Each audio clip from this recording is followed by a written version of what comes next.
being in the public eye is also very challenging in the sense that everybody gets to say something about your personal life and they definitely don't know the whole story. So dahil doon, I was always really careful and private. Hello Mega, this is Janine Gutierrez and I'll be answering questions from Mega up close and personal, woman to woman.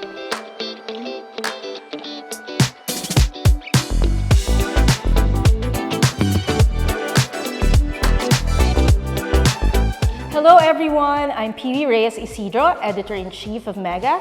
Joining us today is famous and Urian Best Actress, WWF Ambassador, and of course the incredibly talented and stylish actress, Janine Gutierrez. Welcome Janine! Thank you, P.V. Hi everyone! I've been thinking about the years that we've been working together and what comes to mind is maybe your first cover with us. Oh my gosh! Our 23rd anniversary. And then after that, you had a cover also with Kelsey, and then with Lovey, and of course now for the recent, December, January 2025. Grabe, it has been a journey, and I'm really grateful to Mega for like always being so supportive. As a millennial, I grew up talaga on magazines, and so to have been lucky enough to be on Mega covers makes me so happy and grateful. Oh, the pleasure is ours as well. I wanted to start off our conversation by touching on identity. So Janine, Mega wants to know, as someone who has been in the industry for a while now, how have your personal goals evolved? Have you always envisioned this career? You know, I started really not knowing what the goal was. I just would go to work and like hopefully I'll keep having work, parang ganon. I think there was like a long period na I didn't have work. Because I feel like I didn't do good enough in, for example, the first chance that my network gave me. And then dun ako napaisip na, oh my gosh, like I really want this pala. And I really want to be good at my job, be worthy of the opportunities. It's always been helpful to like have a clear goal, to always write a bucket list, like at the start of the year, na ano bang goals ko this year. One of my long-time goals was really to be able to go to Cannes or Venice. And then that bucket list has always helped me when I have to make a decision. Kung tatanggapin ko ba yung isang opportunity, I'll say yes if it will help me achieve my goals. That's cool. But going back, if you didn't pursue this, do you think that you'd be doing something else? What was like a dream for you aside from maybe the world of show business? I really didn't imagine that I would be an actress. Kasi I was really shy. All my young adult life, parang pag tinatanong ako, sinasabi ko talaga na ayoko mag-artista. Until I realized na parang defense mechanism lang siya. Because I was scared and I wasn't sure kung I would be successful. So I studied international studies. I wanted to be a diplomat or to be an ambassador. So it's funny now when I am like, for example, ambassador of WWF. Kasi parang feeling ko, okay, I still got to become an ambassador just of like different things that mean a lot to me now. Mega wants to know, how do you think being in the public eye has affected maybe your romantic or personal relationships? I guess I've always been like extra careful. Ever since I was a kid, my mom instilled in me na once you say something, you can't take it back. I witnessed when my parents broke up. It was like the height of those mga Sunday TV shows, yung mga The Buzz, S-Files. And di ba pag Sunday, everybody really gathers to watch like... Tunes into I mean, pati ako, like I would watch it talaga when I was younger. So parang when there would be an issue na about like my parents, oh my God, like my teachers would write notes in my quiz papers. Sweet notes naman na parang hope you're doing okay, ganyan. Being in the public eye is also very challenging in the sense na everybody gets to say something about your personal life and they definitely don't know the whole story. So dahil doon, I was always really careful and private. But now that I'm older, I also feel like you don't really have to like hold on to your private life so privately, or so tightly. Oo. Ang iniisip ko na lang now is, just be authentic, just be who you are, and whoever can resonate with that, edi good.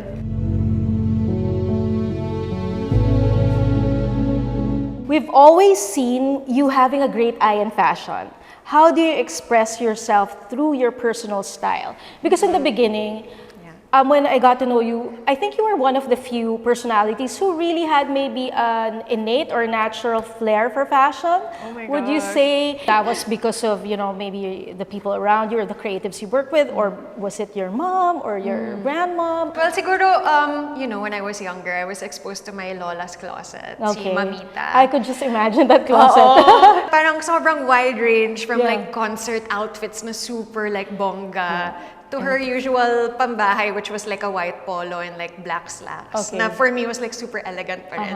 Tapos when I was really, really young, she had like a big shoe closet. And I would try on her shoes kahit malaki pa, ganyan. I really liked looking at other people's styles. Yeah. And then in college, first time ko kasi na walang uniform. Okay. So parang that's really like when you have to choose your own clothes. And then at the time, I didn't really have money to shop. Okay. So all my clothes would come from the ukay. Or like, para-paraan na I'll have denim jeans, I'll cut it, make it shorts. Oh, DIY or customized. Kunyari, tomorrow this tube top will be a skirt. And then Okay. next week, it'll be a tube top again. I guess being thrifty also helped me figure out like what I like and how you don't really have to spend a lot to look good and feel good. Of course, eventually, I really learned a lot through the magazines and the fashion shoots. So Janine, Mega wants to know, as one of the few Filipinas who've attended major events like Paris and New York Fashion Weeks and the Venice Film Festival, what is it like stepping into such high-profile stages and wearing, of course, incredible fashion pieces? It's so much fun. Like, dream come true talaga. Yeah. It's like the world stage and everybody's there because they love fashion or because they love film. And you can really feel the energy. And there's so much like eye candy in terms of like what other people are wearing and things like that. The feeling for me is at first excitement, of course, to get to go. And then I get nervous. The best, I guess, tip or thing that I have is really like to build and to collaborate with like the best people. And I'm so lucky talaga with my team, with like MJ Benitez, who I've been working with for years. Whether or not he's gonna be there, I always ask BJ like what he thinks about this look, like what should we do. And then for Venice specifically, like we collaborated with Vanya, who I've loved forever. And then we took a chance and we tried to ask Ino Soto if he would make us something. We really want to work with like Filipino designers who we admire. Luckily, Ino was so sweet and he said yes. And once you get all those pieces together, parang enjoy na lang.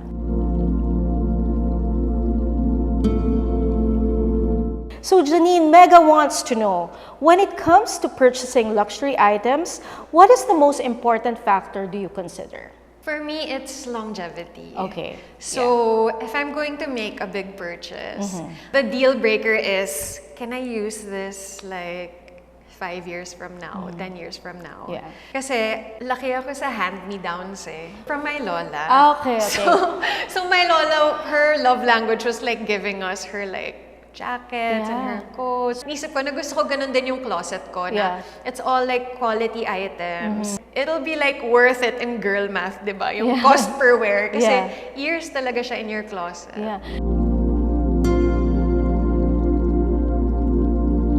Janine, Mega wants to know, when you think about luxury, what does it mean to you personally? I guess getting older then, luxury doesn't really mean having expensive things but of course luxury din yun, diba? It's such a luxury to be able to buy, you know, a bag that you worked hard for. Pero parang, you know, getting older and like being busy, parang the biggest luxury talaga for me is time. You know, rest days and travel. That's really the biggest luxury, and spending time with our family.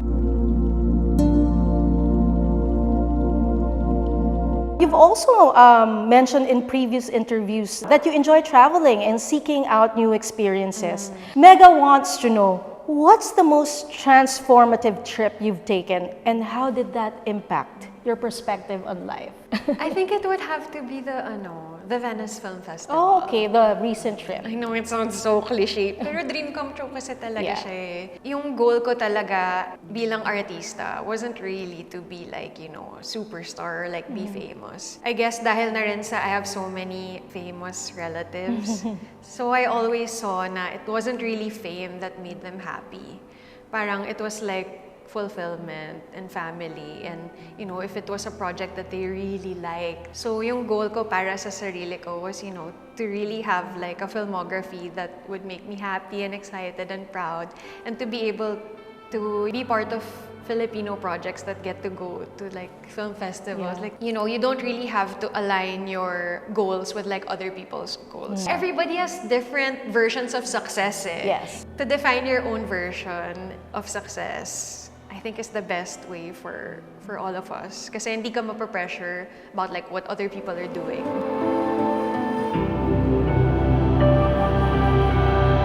So, Janine, in this issue, we explore what luxury really means. For us, it's about artistry of craftsmanship and richness of materials and understated design. It also celebrates the joy of owning maybe pieces that are timeless, which you also mentioned a while ago, and allowing individuality to shine through. Mega wants to know, how does maybe the concept of the December Jan issue align with your view on luxury and the value of personal freedom?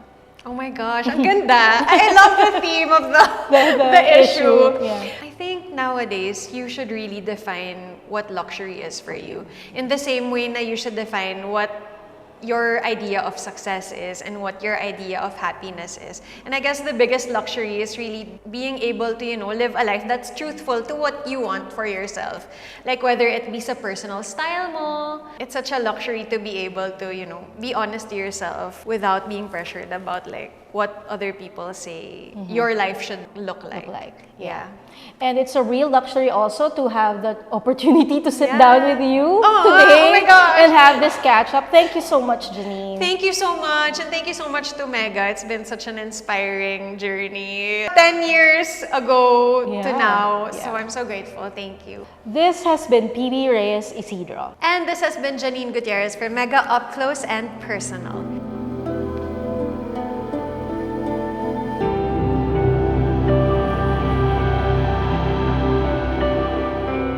For more videos like this, make sure to subscribe to the Mega channel and hit the notification bell to get notified on new video releases.